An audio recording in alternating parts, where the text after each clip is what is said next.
Yeah. Yeah.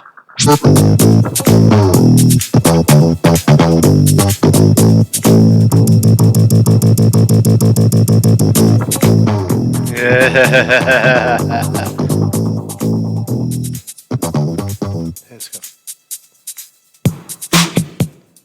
Don't be a dick.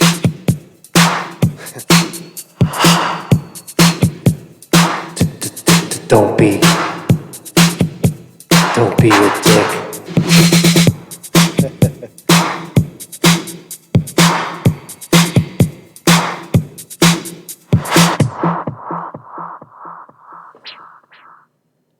All right. Hey. Hello. Marcus Conte reporting. Good morning. We're live like a mofo. Yo. We're chilling like Bob Dylan. So a couple of stories today. Bernie Sanders, Tulsi Gabbard. Now, that might have been a little bit of clickbait to get you in here to talk about it, but it does seem that the time is very, very ripe for Bernie Sanders and the good Tulsi Gabbard to come together and join forces. Hey, after all, Bernie Sanders is sweeping through Iowa. He's going to win New Hampshire. He's the lead. He's the big man. He's the big man who can win. And Tulsi Gabbard is, quite frankly, drawing 5% or less. And though she is a good candidate, just like Andrew Yang, it's just not her time. But it could, in fact, be her time because, hey, Bernie Sanders is 79. What's he going to live to 100? No, he'll get one good semester. He'll get a good 4-year semester and then pass it to Tulsi Gabbard. It's a great idea. So I want to talk about that and show basically how they complement one another. Good morning, everybody. Nathan Purvis. That's my Bernie guy. That's my Bernie guy. What's up, Bernie guy? Rebel Rouser. Thank you for joining me. Pyramid 7. T.S. Logi. Bernie needs an intro like this. He does. I know. Bernie Sanders. You know what? Bernie Sanders has the artistic community coming to his lead. You don't need us. Right? So I don't see any wrenches so far. So don't be a dick. Don't be a dick in the comments. Don't spam. Right? Let's be nice. So where do we want to start? So don't be a dick. And I'm a little bit of a reiteration today because and also I'm going to talk about the QAnon killer. I forgot to talk about this guy. I'll bring you up to date on Anthony Camillo, the QAnon killer. Hold on one second. Because although I wasn't in the court, the New York Post was, the New York Times was, and the Staten Island Advance was. And I also got a very mysterious email. I got a very mysterious email from somebody. I don't know who it is. But someone says, you missed it, and we missed you not being there. Ooh, someone knew that I wasn't in the courtroom that day. Who's trying to tip me off with the facts? We're getting a little insider. I mean, if you're trying to get me inside info, give me something juicy to bite into, man, because I'll put it right out there, man. I got no shame. If you want to leak. I'll be your leak. You know? Right? Leak shit to me. If you got shit on QAnon Killer, whoever it is, sending me that stuff. Sending me those mysterious links. I want to know, man. I want to know. So we'll talk about the QAnon Killer. But first, let's go to, just to remind you, don't be a dick. And to remind everybody that Bernie Sanders, this is Iowa Explained, If you haven't heard, Bernie Sanders won in Iowa, despite what the mainstream media is telling everybody. Bernie Sanders, 43,671 votes to Pete Buttigieg's 37,557 votes. That, my friend, is a victory when someone wins. And Bernie Sanders went up to 34 to up to 45, and Buttigieg went up to like 42 or 43 after the reshuffle, after the other people that didn't have a candidate, the peoples whose candidate didn't make 15%, walked over and stacked and piled onto other people. Bernie Sanders won that metric as well. But this is the big metric right here. When you show up, who do you want to vote for? Bernie Sanders. So just to remember, just to keep everybody in line, that Bernie Sanders did in fact win Iowa. So look at this picture. Let's have a moment of silence for this picture. All right. Moment of silence. That is Bernie Sanders, and that is Tulsi Gabbard. Now, you talk about a winning team. You talk about a yin and yang. You talk about complementary personalities. Now, Bernie Sanders is the flaring guy. He's the old guy with his hands swinging like this, and he's talking like this, and he's screaming, and his shit's coming out of his mouth, and he's, and he's funny. Right? Very charismatic, right? And you say, well, who would complement that? Certainly not Elizabeth Warren, because she's goofy and folksy and stupid, and her hands are flying, and she's dumb. She's not dumb. She's probably the smartest of the bunch, but she comes off as goofy. And Bernie Sanders, in many respects, comes off as a little goofy or crazy. That's not a complimentary team, in my opinion. I'm forecasting Bernie Sanders as the nominee. I'm going forward saying, who could Bernie... Because if not Bernie, then there's nobody. Then we'll just go talk about Trump. Come July, we'll be talking about Trump. But who would complement Bernie Sanders the best? I think Andrew Yang is too opinionated and more... he's a leader in his own right. I don't think he would be a good complementary. And Bernie Sanders has always said that he wants to pick a younger woman. That's what he said. Right? Now, is that sexist? I want a woman. I want a woman as my vice president. I don't know. But it is... No, it's not sexist. That's stupid. I take that back. It's clear that Bernie Sanders and Tulsi Gabbard are a match made in heaven. Bernie Sanders leans heavily on the financial problem in this country of income and wealth inequality, the need for universal single-payer health care, right? The need to get money out of politics. And Tulsi Gabbard comes in as the foreign relations military eyeball. Right? Now, I once said Secretary of State she would be good, or Secretary of Defense. But I think she would be a fantastic running mate because she's now seasoned. Right? She's seasoned and she's out there in front of the people. And she's a steady hand. Where Bernie's hands are flying and fucking... What's up, Sterling Price? Good morning. Don't be a dick. That's the message. I already told him. Don't be a dick. Don't be a dick in the comments. So far, so good. But what I'm saying is that Bernie Sanders is the hands wailing, right? Goes for the jugular kind of guy. Bernie, he's calling Trump a phony and a fake and a fraud right to his face. Oh man, Trump, you're a fraud. You defraud. You head faked the whole fucking country. And Tulsi Gabbard is smiles and is very steady. Is an attack dog, right? Is not afraid to throw punches. So I think this combination is a winner, is a match made in heaven, makes Bernie more attractive. Yeah, it does. We all want younger women. We do, right? It's definitely a winning team. I think that Tulsi Gabbard, Elizabeth Warren has too many scars at this point. She's too much like Bernie in character, and she's a liar. She lied about her heritage. She called Bernie Sanders a sexist right on the stage. Did you just call me Did you just call me a liar on national television? We didn't forget about that stuff. Right? So she didn't back Bernie in 2016. Tulsi Gabbard backed Bernie in 2016. Went so far as to drop out as vice chair of the DNC to back Bernie in 2016. What about Amy Klobuchar? No way. Amy Klobuchar is on the stage at the debate, though would be a formidable running mate, is diabolically opposite of Bernie in terms of policy. She is a moderate and would have to just shut her hole. Couldn't really, she wouldn't be able to speak from the heart, Amy Klobuchar. So that's a miss. People say Nina Turner.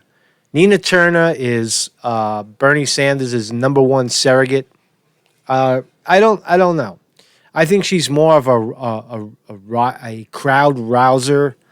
She could be a good cabinet member, a senior advisor, someone who knows how to get Bernie elected. Community outreach, public outreach. As a vice president, I think that would fail. Definitely, maybe education, education secretary, somewhere there. Those are all Bernie's, close Confederates.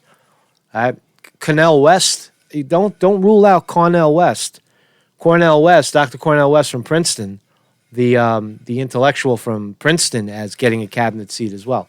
But again, here's the photo. And I think it's a winning team. All right? I think it's a winning team. So let's listen to Tulsi Gabbard in her own words. Now, this would be beautiful if it happened today. But this is actually February 29th, 2016. February. This is before the shit started to really... This is when the shit really got real, because it was March, April, May when Russia... when the Democrats got caught cheating, rigging the election. And Tulsi Gabbard bailed out, mind you.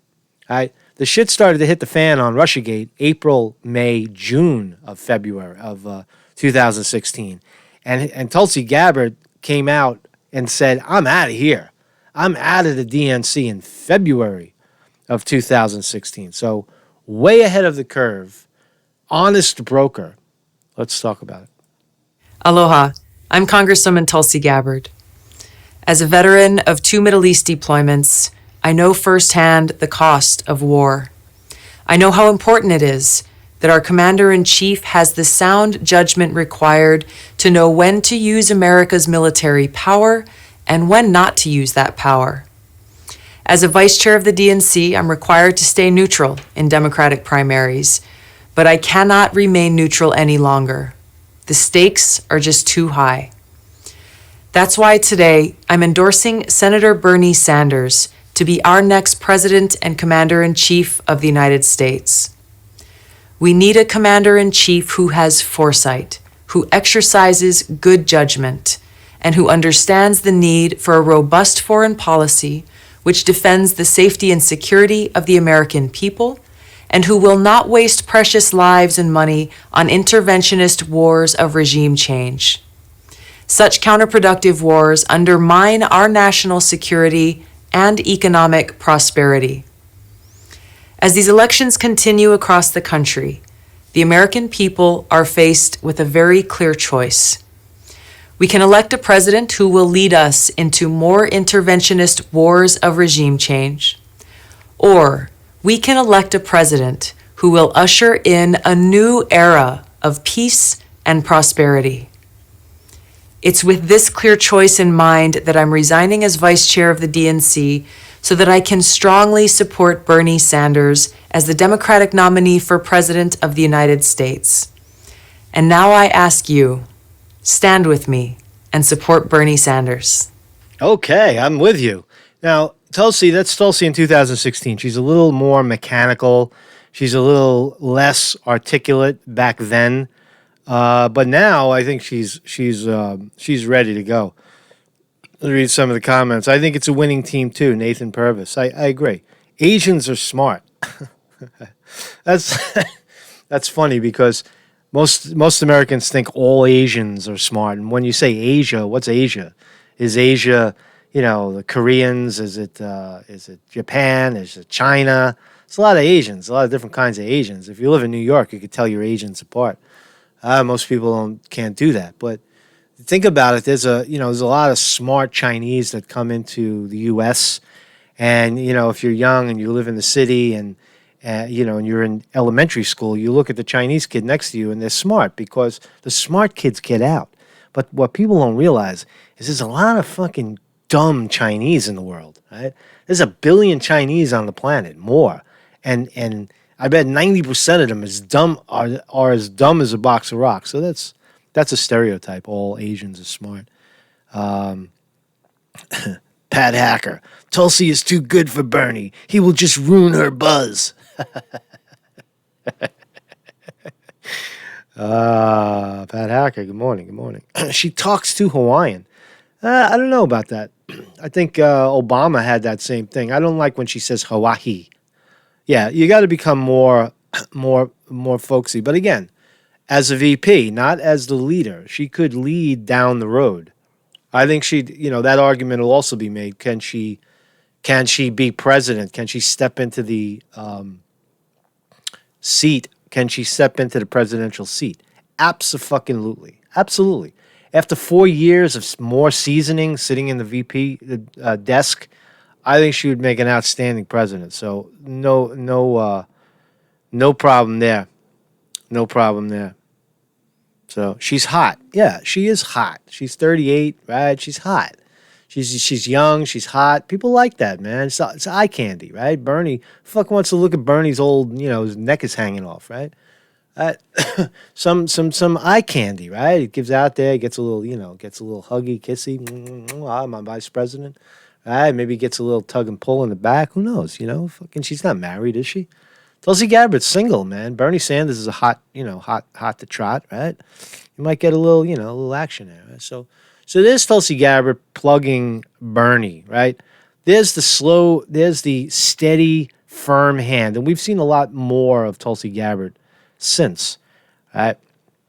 But that was her, and she's gotten better, is my point. But here's Bernie Sanders, arms flailing, the leader. Just let's play around with it. Like Joe and others, I also heard the arguments in terms of the war in Iraq from Bush, from Cheney, from John Bolton, from the whole administration. I listened very carefully, and I concluded that they were lying through their teeth. And I not only voted against that war, but I helped lead. You heard Tom Steyer laugh. Bernie says they were lying. They said Bush and Cheney were lying through their teeth, right? And Joe Biden voted for it. The opposition. And it saddens me so much. If you hear what I said, it's on YouTube, my fears about all the destabilization that would take place by the U.S. invading Iraq. It's sad to me that is what happened. But let me just pick up on a point that Tom made, which is absolutely right. Trump wants to build a wall around America. Problem is, if we are going to deal with issues like climate change, not only do we in America have to take on the greed of the fossil fuel industry, we have to lead the entire world. This is not an American issue. It's a global issue. We got to bring China and Russia and Brazil and Pakistan and India and every major country on earth into the fight against climate change. Maddie Zubaki. DNC lawsuit went to Supreme Court. Are you talking about the DNC fraud lawsuit with Jared and Elizabeth Beck? Because I believe that's still an appeal. What DNC lawsuit are you talking about? And here is my dream. Maybe it's a radical dream, but maybe, just maybe, given the crisis of climate change, the world can understand that instead of spending $1.8 trillion a year collectively on weapons of destruction designed to kill each other, maybe we pool our resources and fight our common enemy, which is climate change. So, David, Senator Sanders, thank you. George, back to you. We have much more debate coming up, but we have got to take... So there's the leader. There's Bernie Sanders, the leader. Listen, there's accidentally Pete Buttigieg, the phony. But look at what I'm saying. I want to just drill it home. This is a match made in heaven. the older statesman, the younger leader, the yin and the yang, the flailing arms flailing as opposed to the steady hand, the financial minded, empathetic, as opposed to the war minded, empathetic soldier. It really is a match made in heaven. And they've both been on the right side of policy. I'm sure Tulsi Gabbard would come around to universal single-payer health care. She'll come around to all the policies under a Bernie Sanders president. So Supreme Court is hearing DNC lawsuit according to Nico House. Okay, Nico knows what he's talking about. If Nico said it, then it's probably happening. I don't know how. So that means they lost their appeal, right? Because you can't get to the Supreme Court unless you fight in federal court, you lose, you appeal, and then you lose, and then you petition the DNC, then you petition Supreme Court. Is hearing? I don't know, all right? So Supreme Court doesn't necessarily always hear. I'll look into that later. The Supreme Court only hears 10% or less of what they receive. Bear in mind, the Supreme Court doesn't hear everything that is handed to them, but that's good news. Thanks for that report. So there's Tulsi Gabbard. There's Bernie Sanders talking. It's definitely something to think about. Is Tulsi Gabbard ready to drop? At what point will Tulsi Gabbard drop out? That's the next question. Is she willing to do it? Are they too is her crowd too headstrong? No, she's best for president. Well, I think that would be a tactical error. Anybody who supports Tulsi Gabbard and knowingly at this point that she will not get the Democratic nomination for president based on the polling, based on her performance in Iowa, based on it's just not going to happen.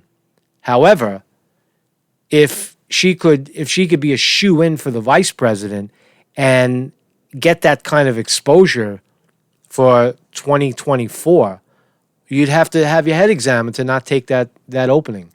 She would have to have her head examined. If she thinks Bernie Sanders is going to be the nominee and doesn't seize that opportunity, she would be a fool to not do it. Right? So just some other side note, I just found this healthcare index by country 2020. Now, universal single-payer healthcare in America, right? It's a good idea, right? But we have great healthcare. If you listen to the Republicans, if you listen to the crooked Democrats, we have, everybody's covered, right? 180 million people would lose their healthcare. Right? Amy Klobuchar said on the stage, right? Lose their healthcare, their beloved healthcare. Trump, their beloved healthcare. Right? That's what Trump says. Right? But look at the statistics on this. Right? Taiwan, this is just a healthcare index by country, meaning who ranks the highest in healthcare, because that is the single, I think, the most important issue on the table right now. The mainstream media is spinning venomously to prevent Bernie Sanders from succeeding. Mainly, one of the main reasons is because of the healthcare issue. If you give universal single-payer Medicare for all to everybody, with a single payer being the United States government, eliminating the health insurance industry, eliminating it, getting rid of it. Now, you could still go buy, top shelf healthcare somewhere else. We'll have elite hospitals. That happens all over the place, right? If you can afford, the best, the most exquisite healthcare in the world, and you want to pay $1 million a year for it, you can go ahead and do it. You could still be a rich cocksucker. You could go ahead and do that. But for the most part, everybody else gets covered. So here's the index. In terms of the best healthcare in the world, Taiwan, South Korea, Japan, Denmark, France, Spain, Austria, Thailand, Australia, Finland, Norway, Czechoslovakia, United Kingdom, Norway, Belgium. Where's the United States? New Zealand, Germany, Qatar, Israel, Estonia, Sri Lanka, Switzerland, Portugal, Canada, Singapore, Ecuador, Mexico, Turkey, Lithuania. There's the United States, all the way down to number 30. Now, to be honest, it's a long list. They stuck Venezuela right at the end. Iraq's second to worst. Egypt, Morocco, right? Vietnam, right, below. And surprisingly, a lot of the European countries come in less than U.S. Sweden. China's 47. Italy, 40. I thought that most of the European countries had a better healthcare system, or at least a better index. But nonetheless, there we are, pinned between Lithuania and Argentina, and below Mexico. Right? Shouldn't we be number one? We're number one in the military, right? Military is not military might, but why not healthcare? Shouldn't we be a leader? All of the pharmaceutical developments come out of U.S. Hold on a second. All right, we have all of the money, the subsidies that go into research in this country. Shouldn't we have the best? All right, we have the best research, we have the best equipment, but we don't have the best care to our people, and that's a problem, right? We have the best smelling food, but the people in the restaurant can't eat it because they can't afford it. Right? That's what we have, right? So it's just something to think about, you know. So let's move along. Oh yeah, so SARS, the coronavirus. Look at the cat down in the bottom there. They're taking care of their pet here over in China. All right, so you got a cat. They're protecting their cat with a mask. Masks, I heard, are very, very. There's a big commodity right now on masks in throughout countries where coronavirus is striking. In Taiwan, you can't buy these masks, right? I have a mask. I got a bunch of masks from. These are from Taiwan. Where's my mask? I don't even use it, so I use it sometimes. These masks are like super fucking hard to find right now all over Asia because of the because I don't like wearing it because it causes my glasses to fog. I don't know how people I don't know how people oh man, that fucking squeal will kill you. I don't know how people do it, man. You wear this mask. All right, this shit is dope, man. But the cat's got his mask on. He's got his mask.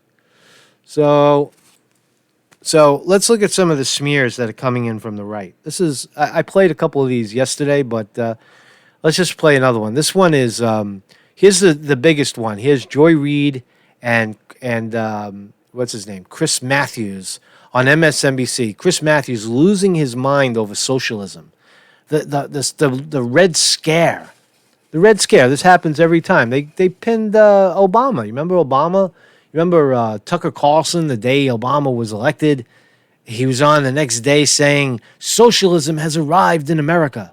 This happens every time, right? Socialism. Right? So listen to Chris Matthews drill down the socialism smear. Now, this is a smear that should come from the right, but it's coming from the left. It's coming from MSNBC. Let's listen. I have an attitude about them. I remember the Cold War. I have an attitude. Can you hear that? Castro. I think it's too low. I believe if Castro and the Reds had won the Cold War, there would have been executions in Central Park, and I might have been one of the ones getting executed. And certain other people would be there cheering, okay? So I have a problem with people who took the other side.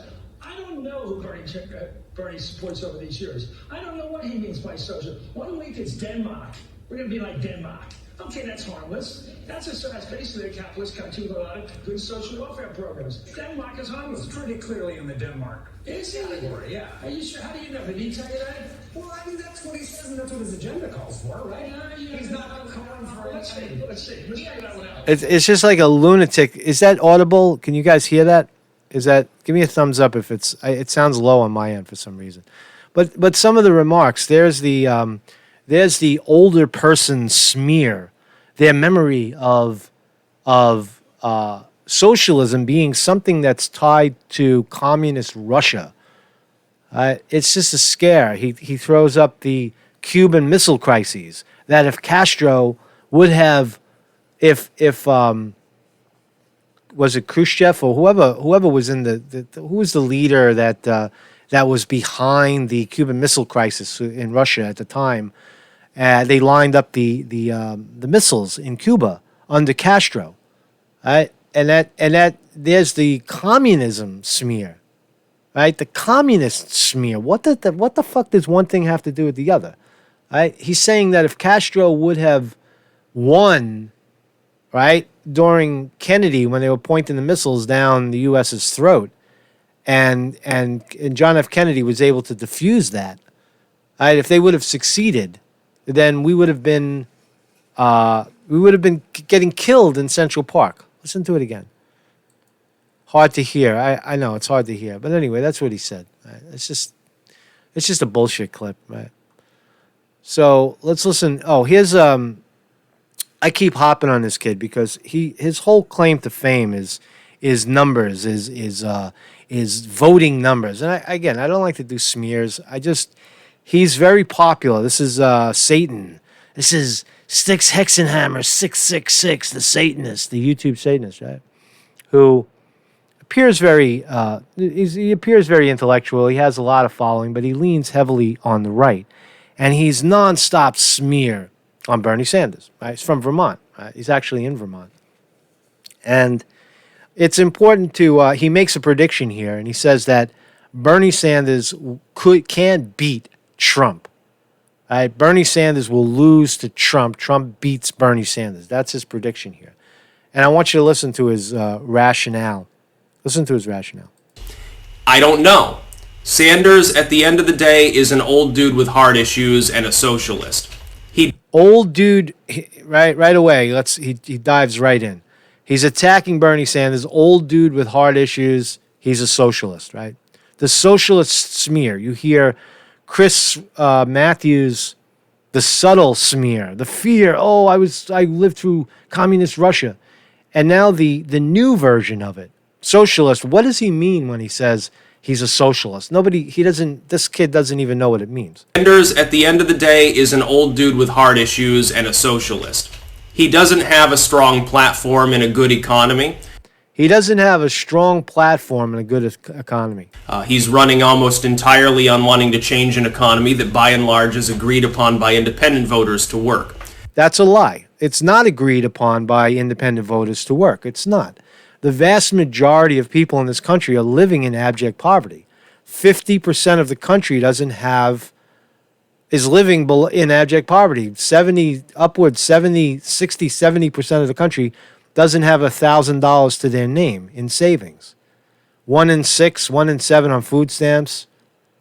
Right? 3 people have more wealth than the bottom 50% of the country. All right, 500,000 homeless people in the country, 3 million people in prison. His math, his rhetoric doesn't add up. Let's listen again. Voting group that you've had aboard but would otherwise He is from Vermont, yeah. lose. I don't know. Sanders, at the end of the day, is an old dude with heart issues and a socialist. He doesn't have a strong platform and a good economy. He has the perfect platform right now. People want single-payer universal health care. They want more they want to get the corruption out of politics. They want the money out of politics. He's running almost entirely on wanting to change an economy that by and large is agreed upon by independent voters to work. So again, it's propaganda, right? He's really, everybody's entitled to their opinion, but that opinion is fundamentally flawed in that all Trump is, if you watch the State of the Union, is a guy wagging his finger at you, telling you that the economy has never been so good.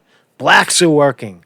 The unemployment numbers are a record low. It's all fiction, right? But here's Styx Hexenhammer, the Satanist, YouTube Satanist, swallowing it hook, line, and sinker and spitting it back at his, 500,000, subscribers. That could be a big problem.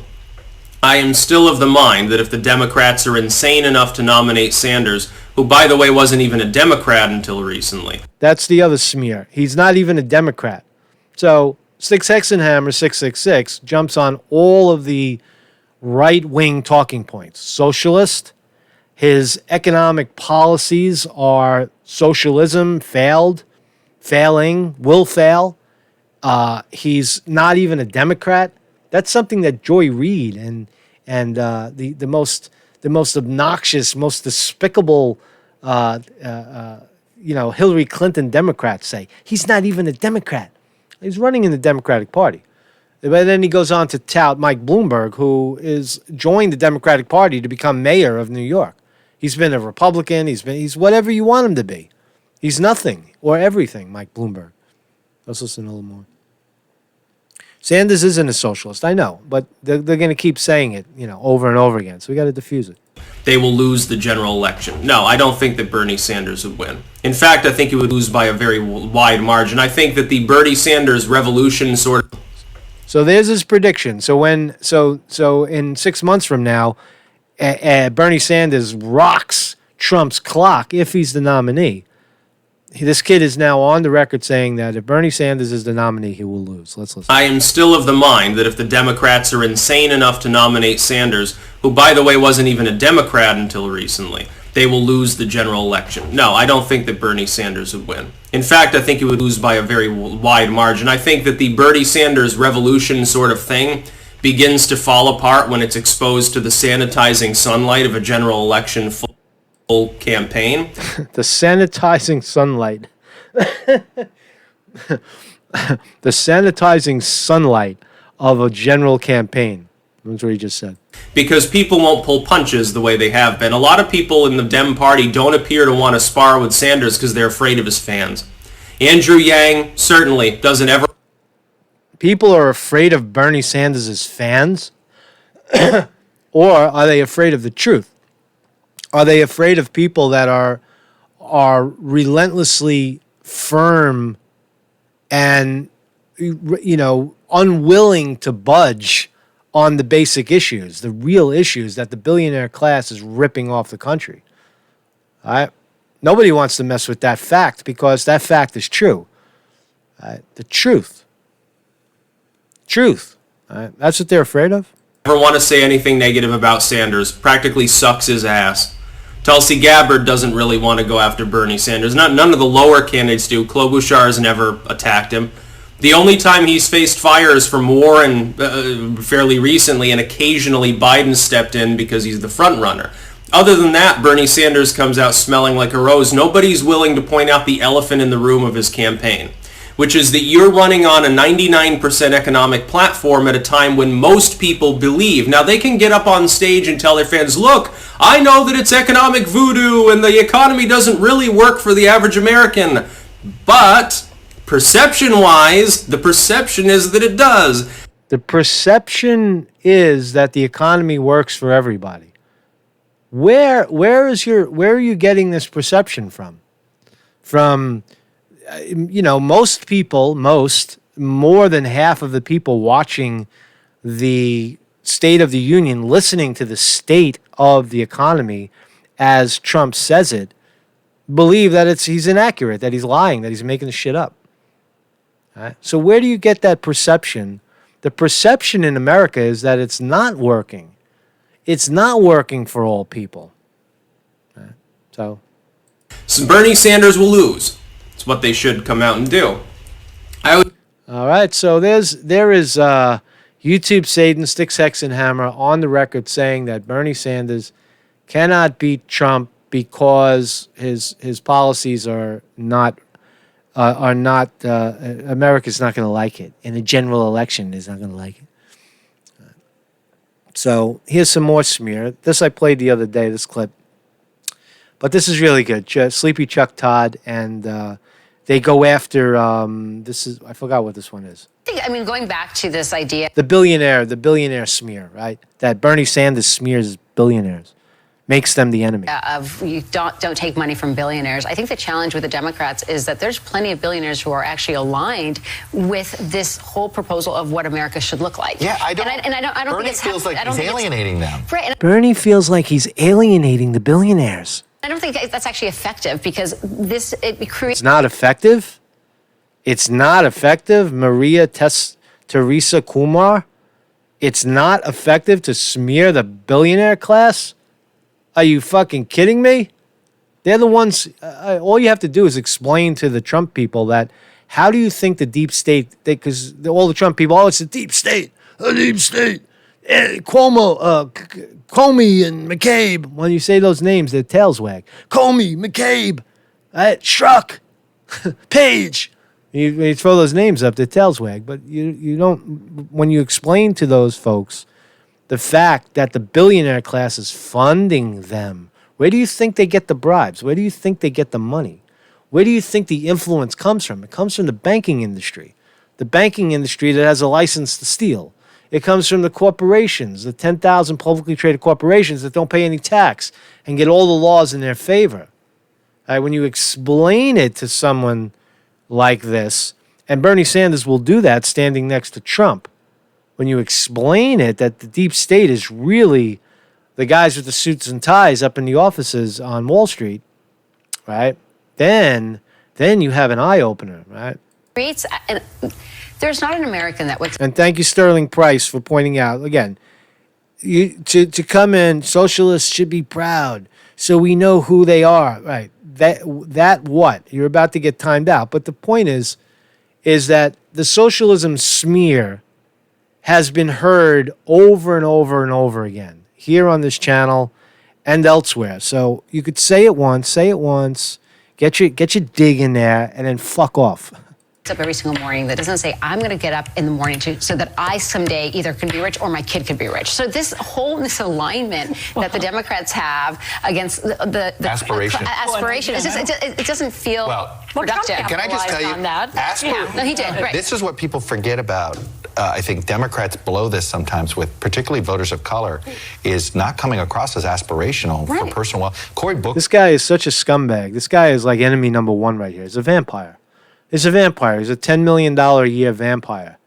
Pay me the money and I'll go out there and say, Bernie Sanders should cater more to people with aspirations so that they can someday be a billionaire too.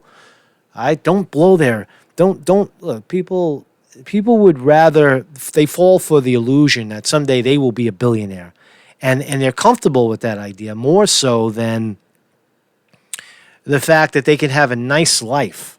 A relatively comfortable, workable life, as opposed to starving to death with the aspiration of someday becoming a billionaire. Why sell people on the dream that never comes true? Why not? That's the billionaires doing that. So this guy's a mouthpiece of the billionaire class. Booker and Tom Steyer have been the only two people on this debate stage, Michael Steele, who sort of go, wait a minute, people want to make money. Right. Don't say they don't. And when you think of billionaires in America, at least when I think of billionaires in America, I think of Bill Gates, I think of Jeff Bezos, I think of people who have made a huge. Yeah, but don't forget Donald Trump has given billionaires a bad name. But they've made a fortune making our lives better. They made a fortune making our lives better, billionaires? How so? How so, Mr. Jerkoff? How has a billionaire made your life better? What? Jeff Bezos, who made $35 billion on Amazon in profits and didn't pay any tax on it at all? Where? Bill Gates, who has $50 billion? Warren Buffett, who has $65 billion? How have they made your life better? How is Berkshire Hathaway, the hedge fund that Warren Buffett made 50, 60, 70 billion dollars on, how has he made your life better? By providing liquidity to a bubble market?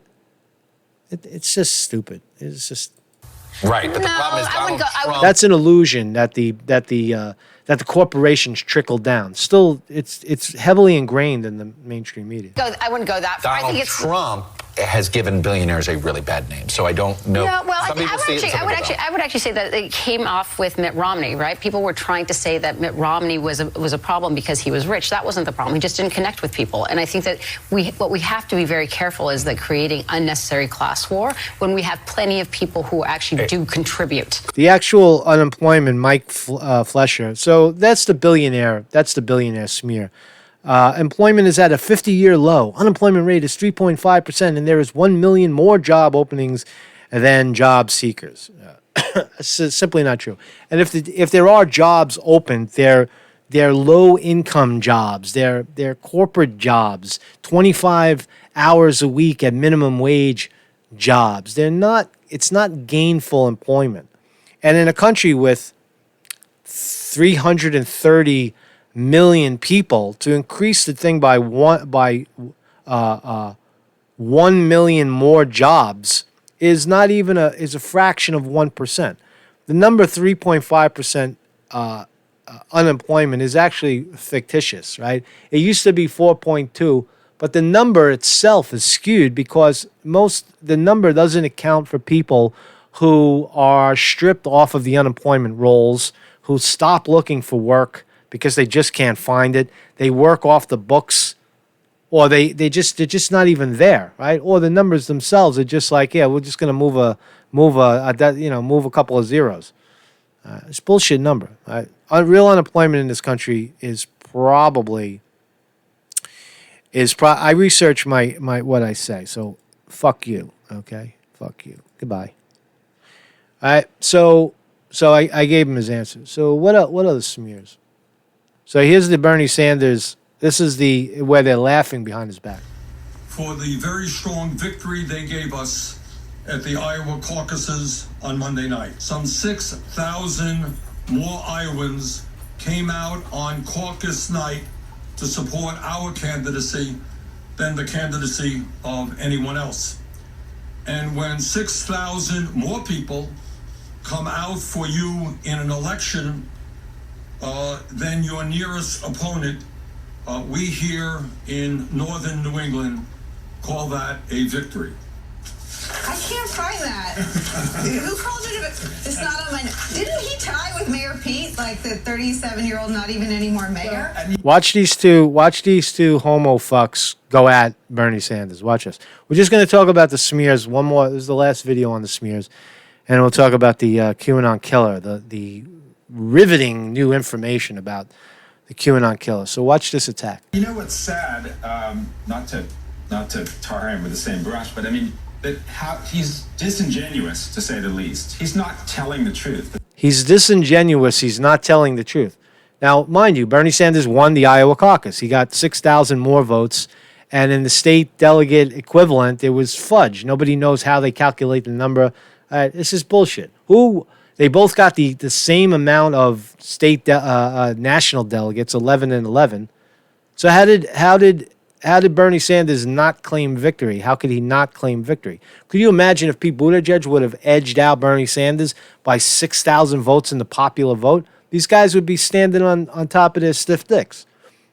They'd be spinning around on their stiff dicks. I mean, part of the problem with Iowa was, and everything we've learned about elections since 2000 is, what do you want to do? Simplify, simplify, simplify. What did the Iowa do in the caucuses? They made it more complex. They had 3 different metrics. So what Bernie is doing is counting that first metric of people who came in that night willing to support Bernie, but many of whom switched to Mayor Pete.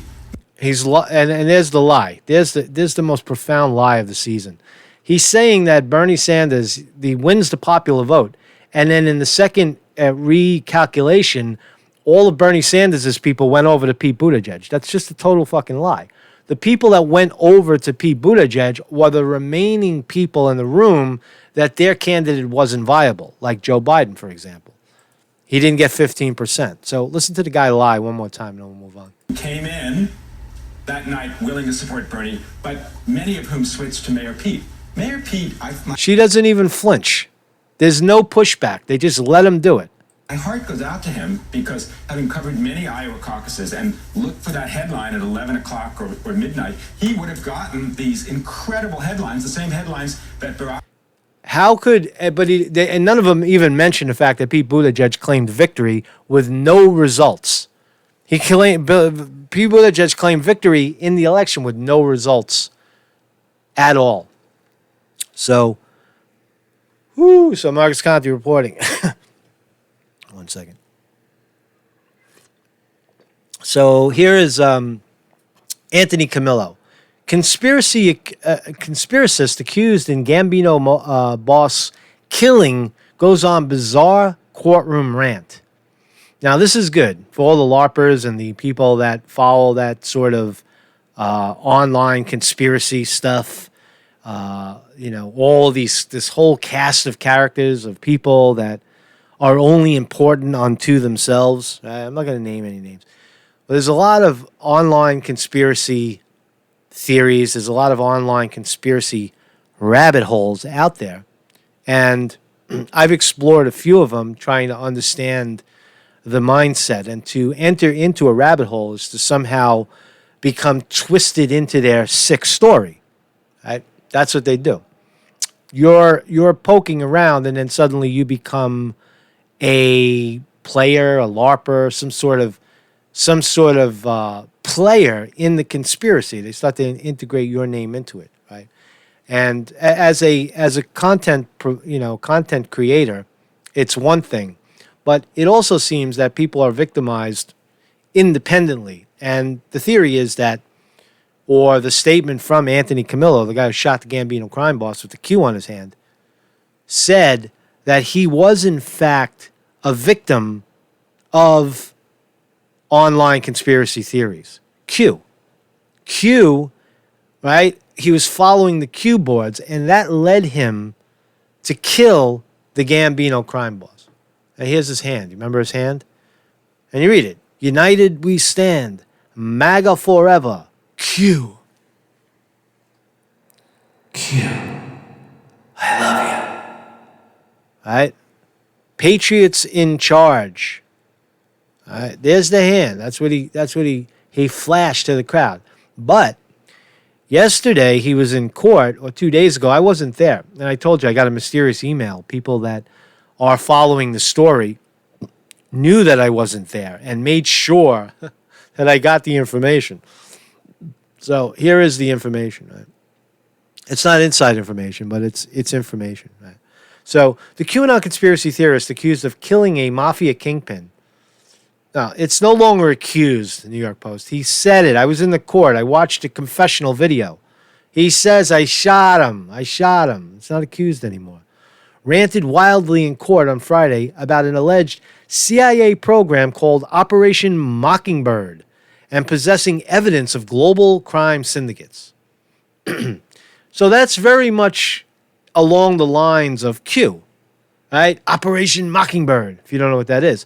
Operation Mockingbird, 1950s. It was the CIA that took on the mainstream media, certain mainstream media figures, journalists, publishers, and infiltrated their stream of thought, infiltrated their what was coming out of these news outlets, right? Propaganda. Operation Mockingbird was a propaganda operation that the CIA instituted. So here's the kid, Anthony Camillo. Now, is it that shocking? Right? I'm not really flawed by this because it's common for QAnon people to think exactly what he's saying. Right? That Operation Mockingbird is in full swing. It's in the Democratic Party. Right? It's the deep state. Right? So that's not that shocking. Anthony Camillo, 25, said during a hearing on Staten Island that he has evidence stored on his phone of worldwide human trafficking and drug smuggling rings. Well, that's right along the lines of QAnon. And it's likely that I believe that Camillo was one step deeper into the rabbit hole where he had a bunch of, grifters or scumbags surrounding him, trying to blackmail him, trying to get him to do something egregious. Because that's the whole game. That's the whole rabbit hole game. victimize innocent people and try to get them to do something egregious and then exploit them when they do it. In this case, it seems like they all ran for cover. All right. So for him to say, this is what he said, I just want to say there is a lot on my phone and a lot of data about drug smuggling, human sex trafficking all over the country, Camillo blurted out in the court. And the judge told him that everything you say can and will be used against you, so be careful. All right. I have everything from Australia to Ukraine to Italy to Russia, he continued. Is it that profound? I don't know. But man, I want to see that phone. I don't want to see the bullshit, the big picture bullshit. I want to see where was he? Where was he on the internet? Who was he watching? What does his video history look like? Right? Who was he paying attention to? Who was emailing him? Who was communicating with him, trying to allegedly blackmail him to get him to do the egregious act of shooting the Gambino crime boss? I think that's the story because it's indisputable that he do it at this point.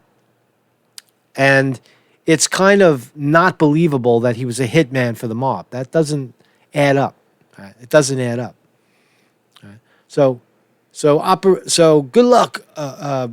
Camillo launched into the bizarre screed after his lawyer, Robert Gottlieb, asked Staten Island Supreme Court Justice William Garnett if his client could speak in court. He said, good luck, Wanda, Operation Mockingbird, on his way out. Camillo said to Assistant District Attorney Wanda de Oliveira. He said it to the district attorney, the prosecutor, who's sitting at the table next to him.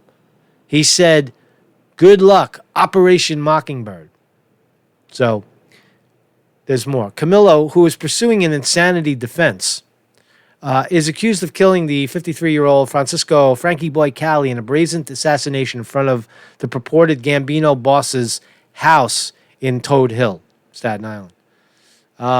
He's not actually pursuing an insanity plea anymore because he rejected the observation. He rejected an examination from the psychologist, the city psychologist. So he's going to go to trial without a insanity plea. The insanity plea will be it's actually partially self-defense because he claims that Cali reached for something and that Camillo pulled out a gun only when Cali threatened him and then reached for something. So there could be a self-defense plea as well, and that would only be a year for a loaded gun, really. Camillo, who once appeared in court with a symbol associated with the far-right QAnon conspiracy linked on his palm, allegedly confessed to the hit on Cali after his arrest. Yes, he did. But Camillo's possible motives for allegedly putting 11 rounds into the Gambino boss have been scattershot. Following his arrest, law enforcement sources said that Camillo allegedly killed Cali because the mafia won't let Camillo date his daughter. That's totally incorrect. Right? It wasn't his daughter; it was his niece, right? Rosemary. Right? That was bad information. So anyway, that's just the update. What's also interesting, another part of this is that in an intercepted conversation between Gambino soldiers, Vincent Fiora and James Sikakia, Fiora said Cali's death, quote, a good thing because they both reported to a capo power whose star might rise within the family. So there's evidence also comes out in court that two good fellas, two mafia guys, were caught in a wiretap saying that it was a good thing that Frankie Cali got whacked. Right? So that's, I don't know, that's more information. Here's the bottom line. Camillo is back in court April 20. So, make what you will with it. I've been following this story pretty closely. And my assessment is and always has been that this kid was following the Q boards, but Q, as we know, is not necessarily suggesting murders and hits and all that stuff.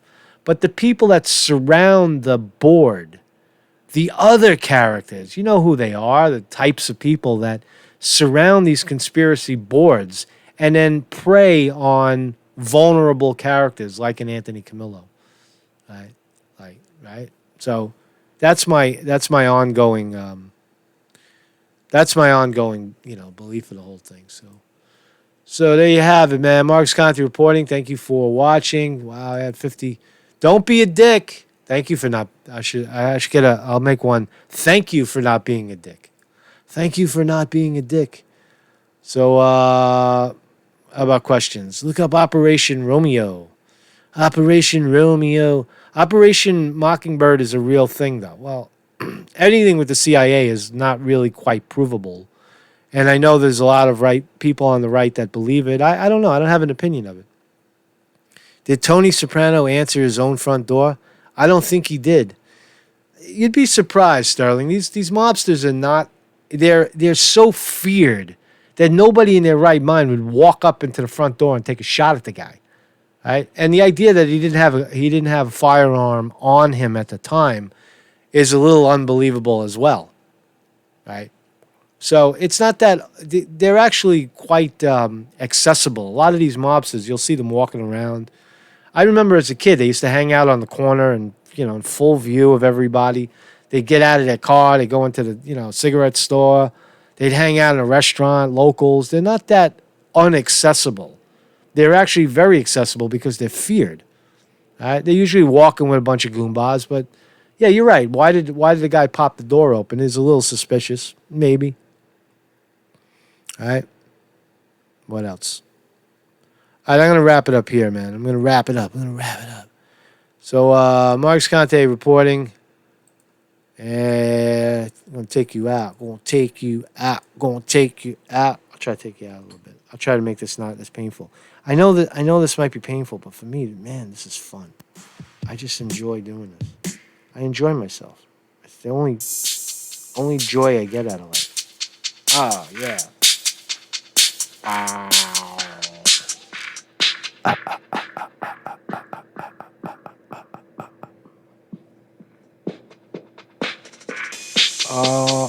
Ooh.